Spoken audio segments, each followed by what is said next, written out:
దేవుని పరిశుద్ధ నామమునకు ఘనత మహిమ ప్రభావములు కలుగునుగాక.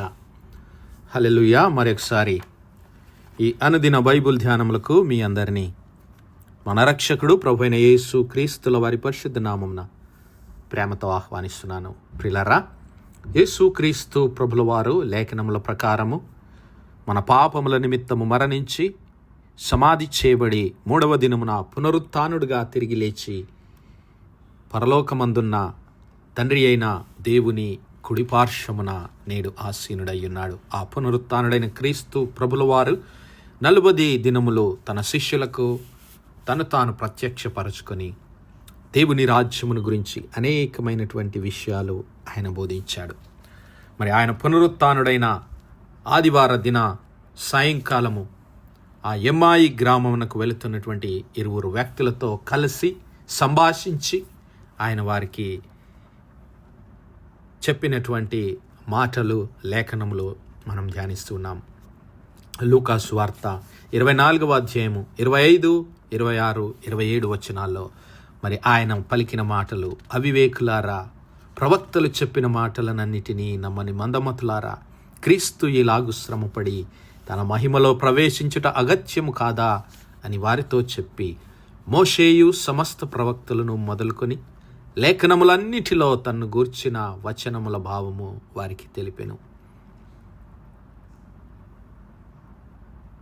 దేవుని నామానికి మహిమ కలుగును గాక. ప్రియులారా, క్రీస్తు ప్రభుల వారు మరి లేఖనములను నమ్మి లేఖనముల యందు విశ్వాసముంచి క్రీస్తు ప్రభుల వారు ఆయన శ్రమపడి మహిమలో ప్రవేశించుట అగత్యమని మీరెందుకు ఇంకా లేఖనాలు గ్రహించలేకపోతున్నారు? అవివేకులారా, మందమతులారా అని వారిని గద్దిస్తూ ఉన్నాడు. మరి మోషే ధర్మశాస్త్రంలో క్రీస్తు ప్రభుల వారిని గురించి మరి రాయబడినటువంటి లేఖనములు ఉపమాన రూపముగా, ప్రవచన రూపముగా, మరి ముంగుర్తులుగా, ఛాయా రూపకముగా, మరి రాబోతున్నటువంటి మేలులకు మరి గుర్తుగా అనేకమైనటువంటి విషయాలు మోషే ధర్మశాస్త్ర గ్రంథంలో మనం చూస్తూ ఉన్నాం. మరి ఆయన మరి సాతానును ఓడించడానికి రక్షకుడిగా, మెస్సయాగా రాబోతున్నాడని, మరి అరణ్యంలో మోషే సర్పమును ఎలాగూ ఎత్తాడో అలాగే క్రీస్తు ప్రభుల వారు కల్వరి శిలువలో ఎత్తబడతాడని, మరి అలాగే క్రీస్తు ప్రభుల వారు లోక పాపాన్ని మోసుకొని పోయే దేవుని గొర్రెపిల్ల, పస్కా గొర్రెపిల్ల అని నేర్చుకున్నాం. ఈ దినము మరి ఒక విషయాన్ని నేర్చుకుందాం. మరి అలాగే క్రీస్తు ప్రభుల వారు దేవుని ఆలయమని, దేవుని పరిశుద్ధ మరి మందిరమని నేర్చుకున్నాం. ఈ దినము మరి ఆ పరిశుద్ధ మందిరపు యాజకుడైనటువంటి ప్రధాన యాజకుడు, దేవునికి నరులకు మధ్యవర్తిగా దేవుడు నియమించినటువంటి ప్రధాన యాజకుడు మన క్రీస్తు ప్రభుల వారు. ఏమిటి ఈ ప్రధాన యాజకుని పని అంటే, దేవుని సన్నిధానములో, దేవుని మందిరములో దేవుని ఆరాధించడము, దేవుని సన్నిధానంలో ప్రార్థన విజ్ఞాపనలు సలపడం. మరి పాత నిబంధన గ్రంథకాలం అనగా మోషే ధర్మశాస్త్రంలో మనం చూసినట్లయితే ప్రధాన యాజకుడు మరి తన ప్రజల పక్షమున దేవుని సన్నిధిలో పాప పరిహారార్థ బలులు అర్పించడానికి ఏడాదికి ఒకమారు దేవుని అతి పరిశుద్ధ స్థలంలోనికి ప్రవేశించడం మనం చూస్తాం. అయితే క్రీస్తు ప్రభుల వారు ఈ లోక మానవాళి పాపముల నిమిత్తము తన పరిశుద్ధ రక్తాన్ని చేత పట్టుకొని ఒక్కసారే దేవుని సన్నిధానంలోనికి ఆయన ప్రవేశించాడు. హల్లెలూయా. మరి దేవుని ఆశీర్వాదములు మనకు పంచడానికి మెల్కీసెదెకు క్రమం చొప్పున ఆయన ప్రధాన యాజకుడిగా మన కొరకు నియమించబడ్డాడని కీర్తనకారుడు అంటూ ఉన్నాడు. ఆదికాండము 14వ అధ్యాయాన్ని మనము ఒకసారి గమనించినట్లయితే, మరి దేవుని ప్రియ స్నేహితుడైనటువంటి అబ్రహాము తన సహోదరుడైనటువంటి మరి లోతును విడిపించడానికి, తన తమ్ముడైనటువంటి లోతు చెరపట్టబడ్డాడని విని తన తమ్మునిని విడిపించడానికి శత్రురాజుల చేతిలో నుండి తన తమ్ముని విడిపించుకొని వస్తూ ఉండగా, ఇదిగో ఆదికాండము 14వ అధ్యాయం 17వ వచనంలో, అతడు అబ్రహాము కదిర్లా యోమేరును అతనితో కూడా ఉన్న రాజులను ఓడించి, అనగా ఈ శత్రు రాజువులు అబ్రహాము సహోదరుడైనటువంటి లోతును చెరగా పట్టుకొని పోయారు. తన సంపదను, తన పిల్లలను, తన భార్యలను అందరినీ వారు పట్టుకొని వెళ్ళిపోయారు. అయితే ఆయన వెళ్ళి ఇదిగో వారిని, ఆ రాజులను ఓడించి తిరిగి వచ్చినప్పుడు సొదొమ రాజు అతన్ని ఎదుర్కొనుటకు రాజులోయ అను షావే లోయ మట్టుకు బయలుదేరి వచ్చెను. మరియు షాలేము రాజైన మెల్కీసెదకు రొట్టెను ద్రాక్షారసమును తీసుకొని వచ్చెను. అతడు సర్వోన్నతుడైన దేవునికి యాజకుడు. ఆ అబ్రహాము షావే అను లోయ మట్టుకు వచ్చినప్పుడు ఆ షాలేము రాజు, షాలేము అనగా శాంతి, సమాధానము అని అర్థము. షాలేము రాజు అనగా యెరూషలేము పట్టణమునకు రాజు అయినటువంటి ఆ మెల్కీసెదకు, ఆయన రాజు యాజకుడై ఉంటూ ఉన్నాడు. రొట్టెను ద్రాక్షారసమును తీసుకొని అబ్రహామును ఆశీర్వదించి, ఆకాశమునకును భూమికిని సృష్టికర్తయును సర్వోన్నతుడైన దేవుని వలన ఆశీర్వదించబడిన అబ్రహాము ఆశీర్వదించబడునుగాక అనియు, నీ శత్రువులను నీ చేతికి అప్పగించిన సర్వోన్నతుడగు దేవుడు స్తుతింపబడునుగాక అని చెప్పెను. అప్పుడు అబ్రహాము అన్నిటిలో అతనికి 10వ వంతు ఇచ్చెను. దేవునామానికి మహిమ కలుగునుగాక. ప్రియులారా, ఇక్కడ అబ్రహామును ఆశీర్వదించడానికి మరి వచ్చినటువంటి ఆ మెల్కీసెదకు రాజైనటువంటి ఆ మెల్కీసెదకు షాలేము రాజు అనగా యెరూషలేమునకు రాజు, యాజకుడు, దేవుని సన్నిధిలో నుంచి వచ్చినటువంటి ఆ రాజైన యాజకుడు ఎవరు అంటే ప్రియులారా, క్రీస్తు ప్రభుల వారే. హల్లెలూయా. క్రీస్తు ప్రభుల వారికి మరి రాబోతున్నటువంటి మరి కాలములో రక్షకుడుగా, రాజుగా, ప్రభువుల ప్రభువుగా ఆయన రాబోతూ ఉన్నాడు. ఇప్పుడు ప్రధాన యాజకుడుగా మన కొరకు ఆయన దేవుని సన్నిధానంలో ప్రార్థన విజ్ఞాపనలు సలుపుతూ ఉన్నాడు. మరి ఈ లోకంలో ఉన్నప్పుడు కూడా ఆయన దేవుని సన్నిధానంలో ప్రార్థన విజ్ఞాపనలు సలిపాడు మన కొరకు. మరి హెబ్రీ పత్రిక 5వ అధ్యాయంలో మనము ఈ విషయాలను చూడగలుగుతాం. హెబ్రీ పత్రిక 5వ అధ్యాయము 6వ వచనంలో 5-6 వచనాలు చూద్దాం. క్రీస్తు కూడా ప్రధాన యాజకుడగుటకు తన్ను తానే మహిమపరచుకొనలేదు గాని, నీవు నా కుమారుడవు, నేను నేడు నిన్ను కనియున్నానని ఆయనతో చెప్పిన వాడే, అనగా తండ్రి అయిన దేవుడే ఆయనను మహిమపరచెను. ఆ ప్రకారమే నీవు మెల్కీసెదకు యొక్క క్రమము చొప్పున నిరంతరము యాజకుడవై ఉన్నావని మరి ఒక చోట చెప్పుచున్నాడు. హల్లెలూయా. శరీరధారి అయ్యున్న దినములలో మహారోదనముతోనూ కన్నీళ్లతోనూ తన్ను మరణము నుండి రక్షింపగలవానికి ప్రార్థనలను యాచనలను సమర్పించి భయభక్తులు కలిగి ఉన్నందున ఆయన అంగీకరించబడెను. ఆయన కుమారుడయ్యుండియు తాను పొందిన శ్రమల వలన విధేయత నేర్చుకొనెను.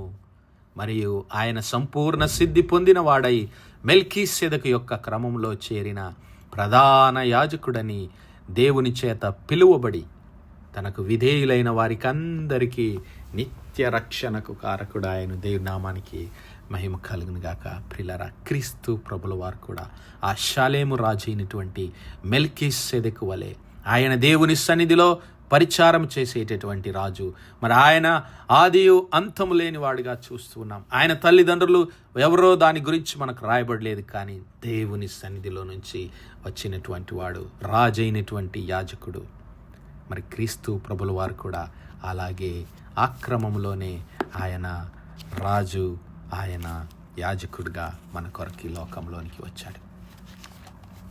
అందుకే కీర్తనకారుడు అన్నాడు 110వ దావీదు కీర్తన 4వ వచనంలో, నీవు మెల్కీసెదకు క్రమము చొప్పున నిరంతరము యాజకుడవై ఉన్నావు నా ప్రభువా అంటున్నాడు.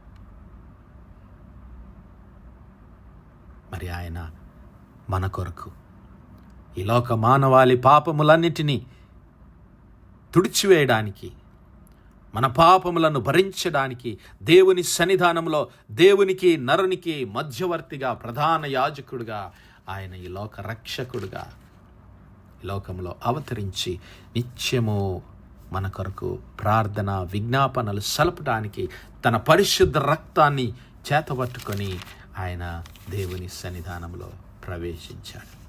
హల్లెలూయా. హెబ్రీ పత్రిక 7వ అధ్యాయం 23వ వచనం నుంచి గమనిస్తే, మరి ఈ లోకంలో ఆ ధర్మశాస్త్ర గ్రంథంలో చూపబడినటువంటి ఆ ప్రధాన యాజకులైతే మరి మేకల యొక్కయు కోడెల యొక్కయు రక్తము చేత వారు దేవుని సన్నిధిలో ప్రవేశించేవారు. అంతేకాదు మరి వారు మరణించి మరి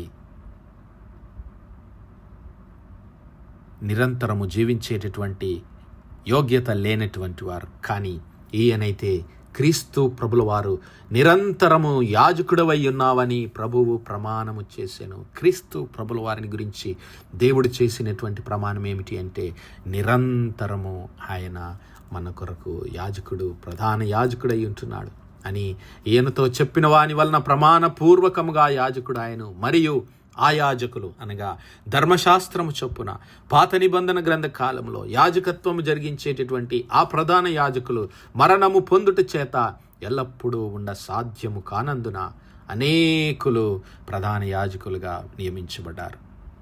కానీ ఈయన యేసుక్రీస్తు ప్రభుల వారు నిరంతరమున్నవాడు గనుక మార్పులేని యాజకత్వము కలవాడాయను. హల్లెలూయా. ఆయన మరణాన్ని జయించి పునరుత్థానుడుగా తిరిగి లేచి నిరంతర యాజకత్వం పొందినవాడు.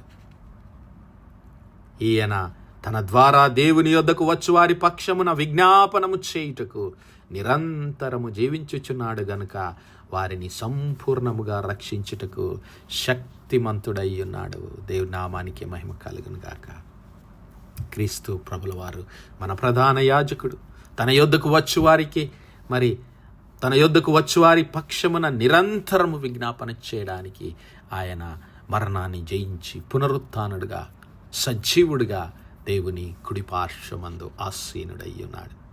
పవిత్రుడును, నిర్దోషియు, నిష్కల్మషుడును, పాపులలో చేరక ప్రత్యేకముగా ఉన్నవాడును, ఆకాశ మండలము కంటే మిక్కిలి హెచ్చైన వాడునైనా ఇట్టి ప్రధాన యాజకుడు మనకు సరిపోయినవాడు.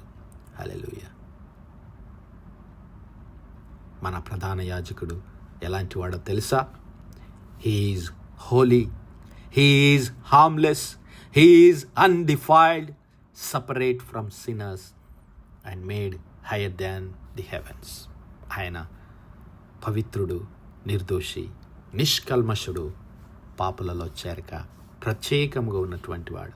ఆకాశ మండలం కంటే మిక్కిలి హెచ్చైన మన ప్రధాన యాజకుడైన క్రీస్తు ప్రభుల వారు నేడు మన కొరకు దేవుని సన్నిధానంలో ఉన్నాడని మర్చిపోవద్దు. ఆయన యొద్దకు వద్దాం.